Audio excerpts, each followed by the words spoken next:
Sir please বলুন না আপনি আমাকে নিয়ে কোথায় যাচ্ছেন। না মানে আপনি আমাকে যেখানে নিয়ে যাবেন আমি সেখানেই যাব, সেটা নিয়ে কোনো অসুবিধা নেই। আসলে আগের থেকে বলে দিলে একটু মানসিক প্রস্তুতি নিতাম এই আর কি। আসলে কেরালা যাওয়াটা তো হলো না। আমি ভেবেছিলাম কেরালা গিয়ে সমুদ্র দেখবো, সমুদ্রও দেখা হলো না।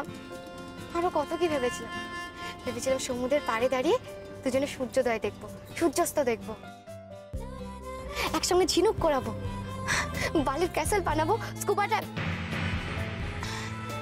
তবে আমার মনে হয় এই যে আমি আপনার সঙ্গে ঘুরতে যাচ্ছি এটাই সব থেকে আনন্দের ব্যাপার।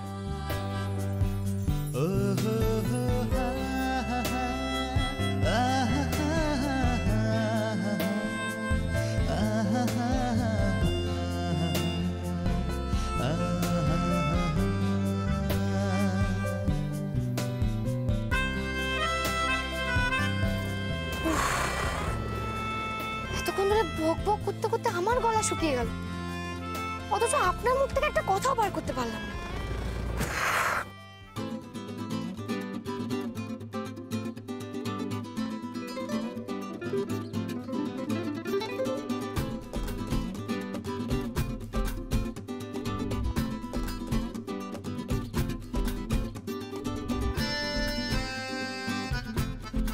হয়ে গেছে খাওয়া?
दिया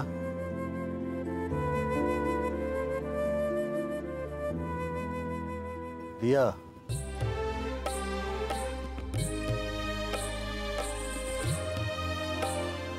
दिया ওঠো।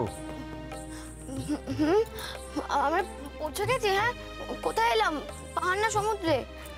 আমরা একটা ধাবায় এসেছি, সেটা খেয়ে তারপরে যাব। তুমি নামো, আমি গাড়িটা সামনে পার্ক করে আসছি, ঠিক আছে? আচ্ছা।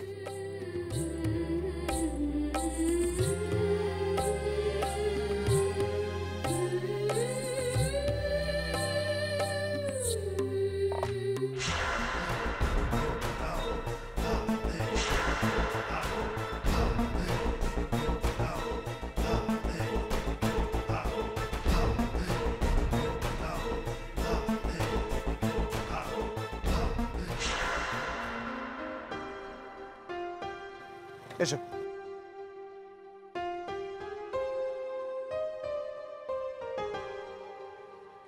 যাও, তুমি গিয়ে ফ্রেশ হয়ে নাও, ঠিক আছে? আমি খাবারের অর্ডারটা দিচ্ছি। ঠিক আছে। এই যে ভাই, মেনুটা নিয়ে এসো।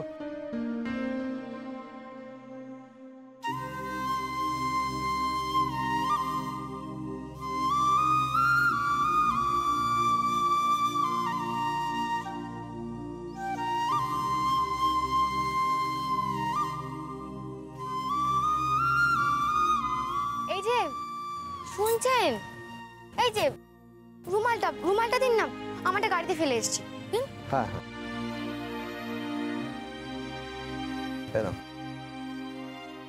আচ্ছা শোনো, কি খাবে তাড়াতাড়ি অর্ডারটা দিয়ে দাও। দিচ্ছি।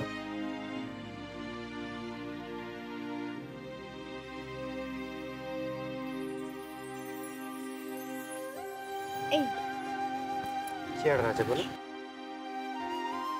বলে দাও কি খাবে। বলছি, আমি খাবো, আচ্ছা তন্দুরি রুটি পাওয়া যায় না? হ্যাঁ পাওয়া যাবে। তন্দুরি রুটি আর একটু ছোট ছোট করে ডিম ভাজা, বাটার চিকেন আর একটু স্পাইসি, একটু ঝাল ঝাল করে চিলি চিকেন, ঠিক আছে? এক মিনিট দিয়া, তুমি এসব খাবার খাবে? দিয়া তোমার ম্যাচ, তোমার ফিটনেস, এগুলো নিয়ে তুমি ভাববে না একবারও? দিয়া পরশু তোমার।